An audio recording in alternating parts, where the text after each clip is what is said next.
Hello guys, welcome back to my channel লিসাস ব্লগে আপনাদের স্বাগত। তো আজকে নিয়ে চলে এসেছি একটা নিউ ব্লগ। সরি, তোমাদের সাথে এতদিন ভিডিও শেয়ার করতে পারিনি, কারণ আমি অনেক অসুস্থ ছিলাম, আমার অনেক প্রবলেম ছিল, এই কারণে তোমাদের সাথে শেয়ার করতে পারিনি কোনো ভিডিও।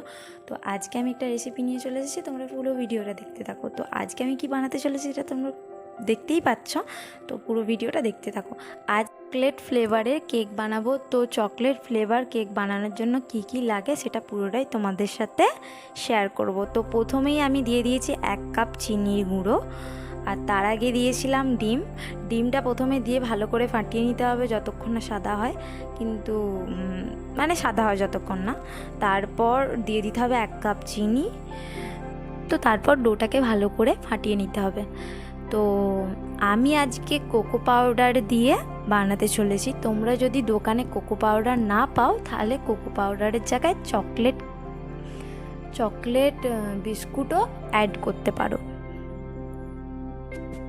তো এবার জিনিসটা ভালো করে ফাটানো হয়ে গেল। তারপর বেকিং পাউডার। তোমরা বেকিং সোডা দেবে না, বেকিং সোডা দিলে জিনিসটা ফুলে যাবে। তো বেকিং সোডা দেবে না, বেকিং পাউডার। আর এটা হচ্ছে ভ্যানিলা এসেন্স অবশ্যই দিতেই হবে। Baking powder and vanilla essence. তো ভ্যানিলা এসেন্স দিয়ে জিনিসটাকে ভালো করে ফাটিয়ে নিতে হবে। ফাটিয়ে নেওয়ার পর আমাদের যে কোকো পাউডার, এটা জিনিসটা এমনভাবে ফাটাতে হবে যাতে সাদা হয়ে যায়। জিনিসটা হলুদ হয়ে আছে তো সাদা হয়ে যায়। তো তারপর জিনিসটা ভালো করে ফাটিয়ে নেওয়ার পর কোকো পাউডার, যে পাউডারটা নিয়ে এসেছিলাম সেই পাউডারটা এর সাথে অ্যাড করে দিতে হবে। অ্যাড করে দেওয়ার পর ভালো করে ফাটিয়ে নেওয়ার পর দেখো ডোটা ঠিক এরকম হয়ে যাবে, দেখতে পেয়েছো? ঠিক এরকম।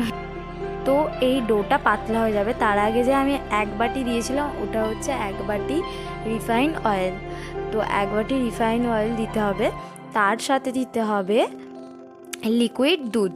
তোমাদের বাড়িতে যদি লিকুইড দুধ থাকে, 1/2 কাপ মতন লিকুইড দুধ দিতে হবে। দিয়ে জিনিসটাকে ভালো করে ফাটিয়ে নিতে হবে। তো এরকম একটা গামলা নিতে হবে, যেটা আমি নিয়েছি, দেখতেই পেলে এরকম সাইজ মতন একটা গামলা নিয়ে নেব। তার সঙ্গে এরকম সাইজ মতন কাগজ কেটে নিতে হবে। তো এর ওপরে আমি তেল বুলিয়ে দিচ্ছি এখন। তারপর দিয়ে দেবো সাইজ মতন কাটা কাগজ, এরকম করে সাইজ মতন দিয়ে দিতে হবে। তারপরে দিয়ে দিতে হবে ডোটা। তো ডোটা আমার কেমন হয়েছে সেটা তোমায় আগে দেখাতে পারিনি, তো দেখে নাও। এরকম ঠিক ডোটা ঠিক এরকম হবে। তো ডোটা এরকম করে ঢালিয়ে নেওয়ার পর এরকম করে ঠুকে নিতে হবে জোরে জোরে, নাহলে ভেতরে কিছু কিছু জায়গা ফাঁক থেকে যাবে। ওই জন্য ভালো করে ঠুকে নিয়ে এই যে ঢাকা দিয়ে দিলাম। তো আমাদের বাড়িতে যেহেতু ইন্ডাকশান ওভেন নেই, ওতে ওরকম ঢাকা দিয়ে দিয়েছি। তারপর দেখো এরকম ঠিক হয়েছে কেকটা। তো কেমন হয়েছে ভিডিওটা যদি ভালো লাগে, like, comment, share and subscribe. আজকের মতন এইটুকুই, দেখাবে নেক্সট ব্লগে। টাটা।